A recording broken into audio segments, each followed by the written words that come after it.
And we would like him to come to the witness table at this time and stop obstructing the progress of Congress. Welcome, Mr. Stone.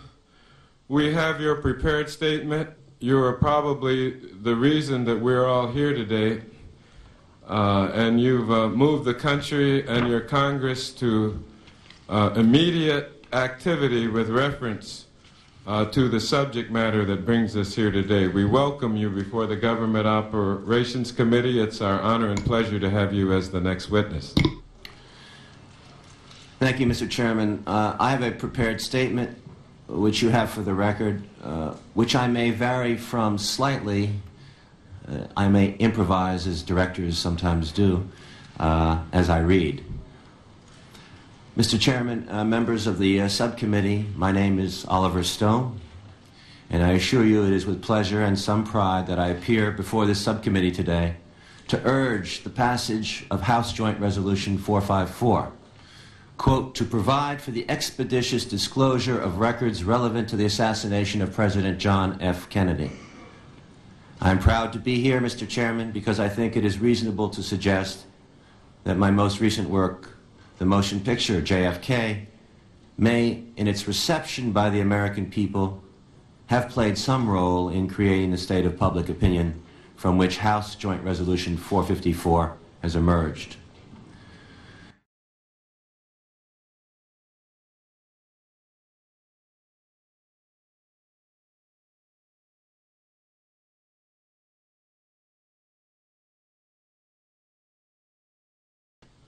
And we would like him to come to the witness table at this time and stop obstructing the progress of Congress. Welcome, Mr. Stone. We have your prepared statement. You are probably the reason that we're all here today. And you've moved the country and your Congress to immediate activity with reference to the subject matter that brings us here today. We welcome you before the Government Operations Committee. It's our honor and pleasure to have you as the next witness. Thank you, Mr. Chairman. I have a prepared statement, which you have for the record, which I may vary from slightly. I may improvise, as directors sometimes do, as I read.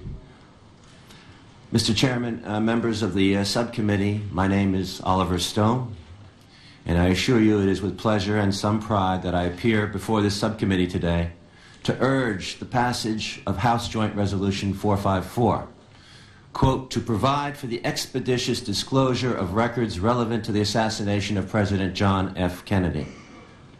I am proud to be here, Mr. Chairman, because I think it is reasonable to suggest that my most recent work, the motion picture JFK, may, in its reception by the American people, have played some role in creating the state of public opinion from which House Joint Resolution 454 has emerged. The murder of President John F. Kennedy remains, after nearly 30 years, the crime of the century. And for the overwhelming majority of Americans, it is the unsolved crime of the century. A hastily assembled commission of wise men, chaired by the Chief Justice of the United States and is consisting entirely of government insiders, was assembled shortly after the assassination of President Kennedy to study the evidence and offer public opinion a verdict Americans would find acceptable. That verdict, that President Kennedy was killed by a lone, deranged communist gunman who was himself killed 2 days later while in police custody by another lone, deranged gunman, seemed incredible when published and has proved more so with each passing year. Most Americans did not believe or support the verdict of the Warren Commission initially, and now more than 3 in 4, according to all recent samplings of public opinion, think some conspiracy was involved. The Warren Commission, concerned as it was only with who and how, never answered, never attempted to answer the question of why John F. Kennedy was killed. Obvious connections Lee Harvey Oswald's to intelligence organizations and individuals, Jack Ruby's to organized crime, were uninvestigated, unexamined. And so from day one, the mainstream media of the United States, our major newspapers, magazines, networks, reporters, columnists, and correspondents accepted the official verdict and never began, let alone pursued, an investigation.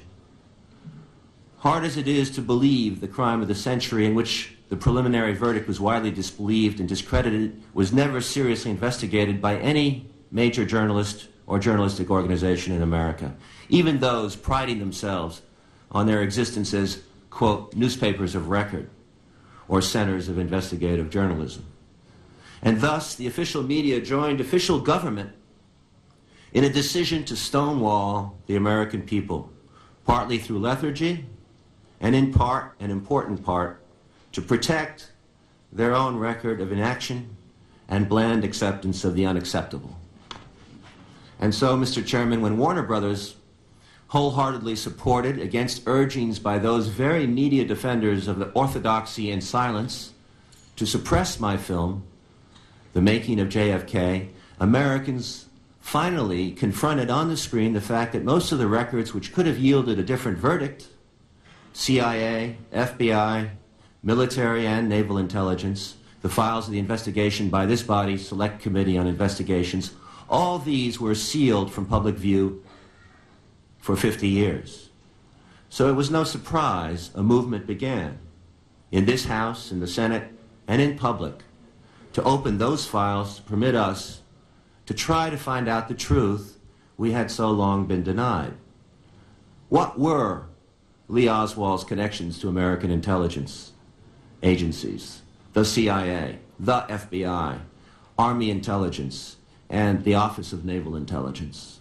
How was he permitted to re-enter the United States when he had renounced his citizenship, in his own words, to give secrets to the Soviet Union? How was he able, on almost no notice, to leave the Marines on a trumped-up excuse, to go to the Soviet Union almost immediately? What were his connections with CIA-involved White Russians in Dallas, or the anti-radicals in New Orleans like Guy Bannister, David Ferry, and Clay Shaw? Why did he distribute obviously bogus pro-Castro leaflets while headquartered in the same office in New Orleans as militant anti-communist ex-intelligence officers? How did he get the job in the book depository, overlooking the very precise point in the motorcade where President Kennedy's car had to slow down to 11 miles an hour? How did he get the job only several weeks before? What kind of coincidence was that? How did Lee Oswald get the rifle under the alias Lee Heidel when he could have bought a rifle in any gun store in Texas without having a trace on it? Just what were Jack Ruby's ties to organized crime? And how could he, Jack Ruby, a private citizen known as a small-time hoodlum, enter the Dallas police station armed and confront and shoot without hindrance the guarded and manacled man accused of the most publicized crime in our history? And finally, why was President Kennedy killed? Since it has been established from other evidence that he was indeed embarked upon a course to change our foreign policy with respect to the Soviet Union, Cuba, and the nations of Southeast Asia, including a decision on paper to withdraw our advisors and send no combat troops into the military and moral quagmire of Vietnam, was this the reason? Perhaps, Mr. Chairman, the files which are the object of House Joint Resolution 454 will yield some or all of these answers. Perhaps not. But without this resolution, we shall never know. And in a free society, that is intolerable. The stone wall must come down. Now, I'm aware, Mr. Chairman, the resolution will be criticized.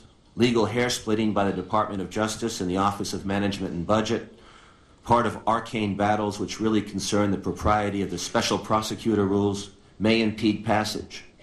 The actual language of the resolution may have been drafted as too complex, but none of those objections can have a lot of weight with those millions of Americans, 15, 17 million Americans who saw JFK in movie theaters, and millions more, maybe another 20 or 30 million, who will see it at home on video cassette and on television, nearly all of whom are determined 50 years shall not pass before we can pierce the media's silence and learn the truth for ourselves.